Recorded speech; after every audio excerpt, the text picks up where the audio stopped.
साधी सोपी सिरीजमधली 60वी रेसिपी आज शेअर करते आहे। कोशिंबीर अतिशय सोपी रेसिपी आहे, सगळेच बनवत असतील, पण मी ज्या पद्धतीने बनवते ती पद्धत तुमच्याबरोबर आज शेअर करते आहे, त्यामुळे व्हिडिओ शेवटपर्यंत पाहत राहा।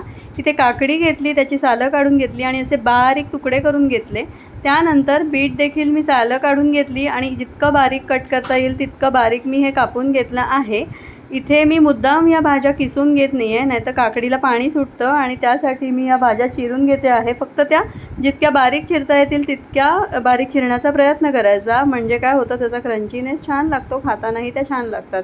त्यानंतर मी गाजराचे देखील सालं काढून असेच काप करून घेतले, ते पण मी अगदी बारीक कापण्याचा प्रयत्न केला आहे।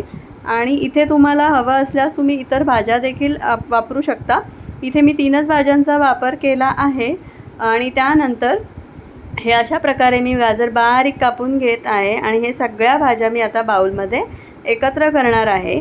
या भाज्या मी प्रमाणात अशा घेतल्या नाही आहेत। एक काकडी, छोटेसे 2 गाजराचे तुकडे आणि अर्धा बीटाचा तुकडा घेतला आहे। याचं कुठलंही प्रमाण नाही आहे, आपल्या अंदाजाने किंवा आपल्या आवडीनुसार या भाज्या घ्यायच्या आहेत। आणि या प्रकारे मी या सगळ्या भाज्या छान बारीक चिरून घेतल्या। आता त्या मी बाउलमध्ये एकत्र करून घेते आहे आणि त्यामध्ये अगदी 1 चमचाभर मी लहानसा चमचा ओलं खोबरं घातलं आहे आणि छान असं एकजीव करून घेते आहे। यामध्ये मी शेंगदाण्याचा कूट देखील वापरणार आहे, म्हणून मी ओलं खोबरं अगदी नावाला थोडंसं घातलं आहे चवीसाठी।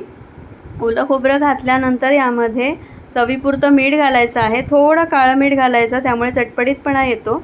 एक लहानशी हिरवी मिरची बारीक चिरून घातली, वरून थोडीशी कोथिंबीर घातली आणि लिंबाचा रस यामध्ये जरूर घालायचा, त्यामुळे काय होतं चव खूप छान येते, चटपटीत अशी कोशिंबीर लागते। आणि त्यानंतर सगळ्यात शेवटी यामध्ये घालते आहे शेंगदाण्याचा कूट। तुम्हाला हवं असल्यास दही देखील घालू शकता, पण मी इथे शेंगदाण्याचा कूट वापरला आहे।